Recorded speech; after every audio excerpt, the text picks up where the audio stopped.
বিয়ের পরে একটা মেয়ে যতই সাজগোজ করুক না কেন, সিঁদুর দেওয়া ছাড়া যেন পুরো সাজটাই অসম্পূর্ণ লাগে। জানো তো, ঘরে আজকে আমরা শাশুড়ি বউ তিনজনই আছি।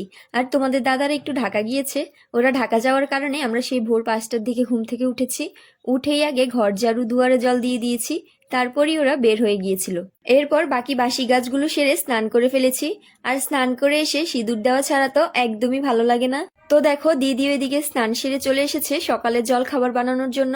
আজকে যেহেতু ঘরে আমরা শাশুড়ি বউ তিনজনই আছি, তাই রুটি বানানোর ভেজাল না করে কালকে রাতে পাউরুটি এনেছিল, তাই ভাবলাম পাউরুটির সাথে ডিম ভাজি করে নেই। মা চা দিয়ে পাউরুটি খেয়েছে, আমরা যেহেতু চা খাই না, তাই দিদি এদিকে আমার আর দিদির জন্য ডিম ভাজি করে নিয়েছে।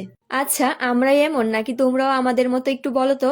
পুরুষ মানুষ যখন ঘরে থাকে, ওদের পছন্দ মতো রান্না বান্না, এটা করে দাও সেটা করে দাও, এগুলো করতে করতে কখন যে সময় চলে যায় টেরও পাওয়া যায় না। অথচ দেখো, আজকে যেন সময় যাচ্ছেই না। কি করব সেটাও বুঝতে পারছি না।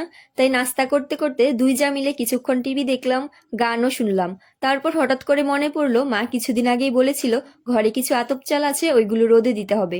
তাই ভাবলাম আজকে যেহেতু হাতে অনেকটাই সময় আছে আর আমাদেরও সময় কাটছে না, চালগুলো রোদে দিয়ে আসি। তারপর তো আমরা ছাদে চলে আসলাম। আর ছাদে এসেই দেখি আজকে যেমন রোদ আছে, সাথে প্রচুর বাতাসও। আমি তো এদিকে চালগুলো রোদে দিচ্ছিলাম, সাথে আমাদের ছোট্ট বাবাটাও আমাকে অনেক হেল্প করার চেষ্টা করছে। কিন্তু হেল্প তো হচ্ছেই না, উল্টো আরো কাজ বাড়ছে। আর পূজার জন্য তুলসী পাতা ছিল না, তাই দিদি যাওয়ার সময় কিছু তুলসী পাতা নিয়ে নিল। আর এখন যেহেতু বসন্তকাল, এই বসন্তকালের ওয়েদারটা এমন কেউ নেই যে পছন্দ করে না। আর আজকে আমরাও ছাদে এসে ফ্রিতে বসন্তের হাওয়া ফিল করেছি। আর ছাদ থেকে এসেই তো দেখি মায়ের রান্না বান্না করা শেষ। আর এমন শাশুড়ি কোথায় পাওয়া যায় বলো তো? তো যাই হোক, আজকে মা রান্না করেছিল ডাল, আলু ভর্তা, সাথে টমেটো পোড়া ভর্তা।